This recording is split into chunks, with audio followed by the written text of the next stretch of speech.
everyone, myself SABIHA Sultana. Welcome to my YouTube channel where we are going to study NCERT syllabus 10th standard social science. I have found many of the students face difficulty in understanding the subject, but here I make sure you to understand in a very good and easy manner. So let's get started. First, let's know about the syllabus and content. The first part of social is history, study of past events. As we all know, our country was under the rule of Europeans for about 200 years.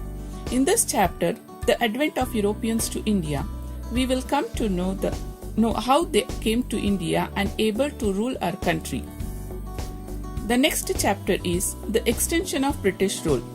This is the continuation of first chapter as the British established their power and started extending their settlements in different parts of the country.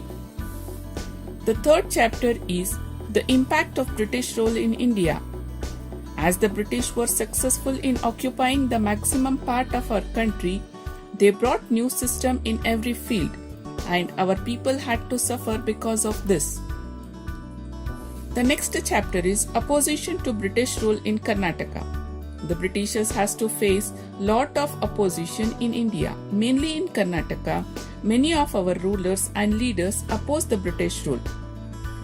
Another chapter is social and religious reformation movement. It is to bring some changes in the society and religion with the help of English education. Because of the British rule, our people faced lot of problems and they were fed up with that and revolted against the British rule for the first time. We can know how this happened in the chapter The First War of Indian Independence of 1857. The fire of nationalism had lit up in the minds of Indians after the War of 1857, and it continued with a lot of motivation and efforts. This we will come to know in the chapter Freedom Movement.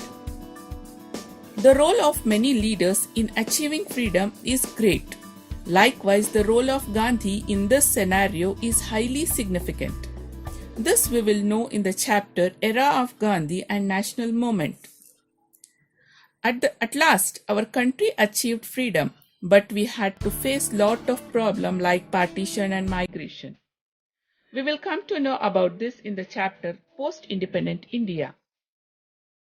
The last chapter of history is the political developments of 20th century, where we come across with the two great world wars that changed the thinking of many countries in various manner. The next part of the social is political science, which deals with the political activities.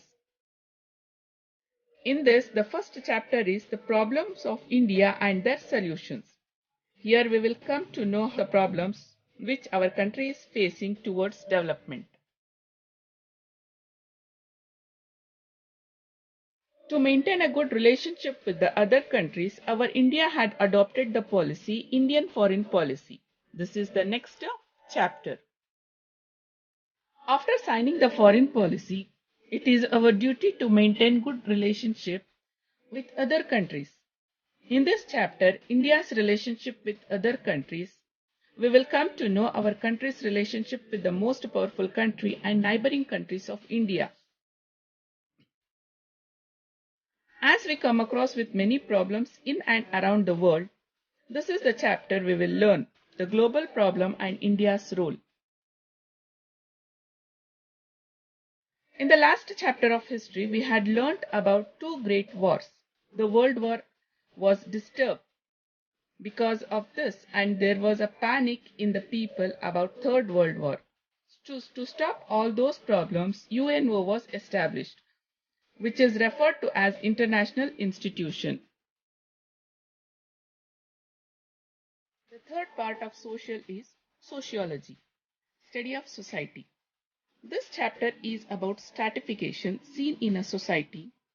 We will learn about this stratification in our country, India. The next chapter is labor, referred as manpower. This plays a significant role in the nation's development. In the next chapter, we will come to know about the social movements. held to protect our environment, as it is a very important part for the life to exist. There are many problems in society faced by a person which we ignore even though we see them. In this chapter, we will come to know which are these social problems and how to overcome from it. The fourth part of social is geography, study of Earth. Here we are going to learn only about Indian geography. In the first chapter, we will learn about the India's position and extension in the world. In the next chapter, we will learn the physical division of our country and its importance. After that, it is the Indian climate, where we come to know about the type of climate we have in our country. Our country is agricultural based country. Soil plays a very important role in this. In this chapter, we learn about the different soil found in India. As like soil, even the natural vegetation is also very important. In the chapter Indian Forest Resources, we will learn the different types of forest and its importance. Water is a main component of the life to exist.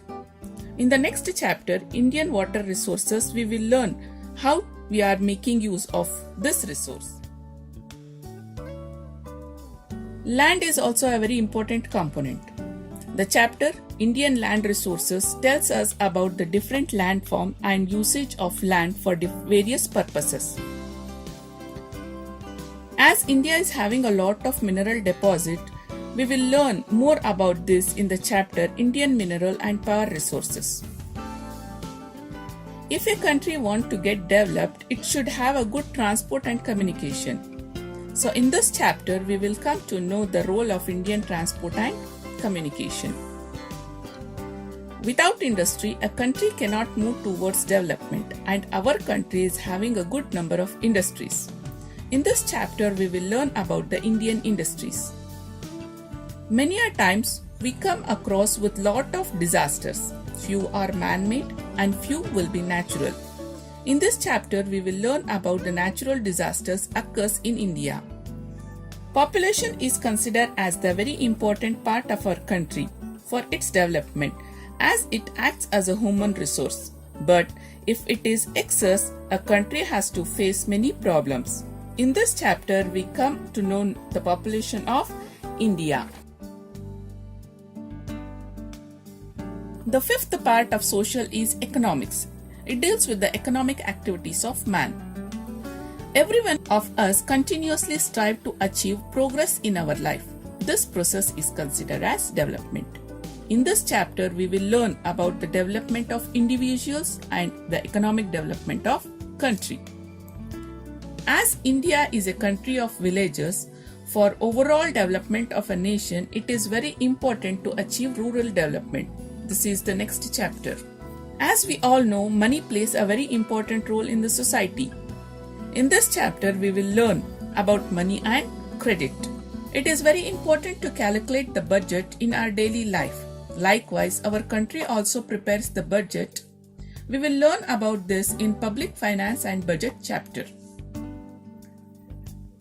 The last part of social is business study, which deals with the business concern. Nowadays, all our transaction of money mostly takes place through banks, as it is safer. In this chapter, bank transaction, we will learn how this helps us to carry out our transaction. The next chapter is about entrepreneurship. This concept is known to everyone. The title of this chapter is new. In this chapter, we will come to know the meaning and importance of entrepreneurs. If a country needs to get developed, our business should be extended around the world. We will learn about it in this chapter, Globalization of Business. Consumers are the person who help the trade and services, which in turn helps to increase the national income. Their protection is also important, as many a times they get cheated by the producers or middlemen. This chapter tells us about the consumer education and protection. So, this was all about the syllabus and content. Social is as wide as sky and as deep as ocean. Stay tuned to learn more about social science. Thanks for watching. Stay home, stay safe.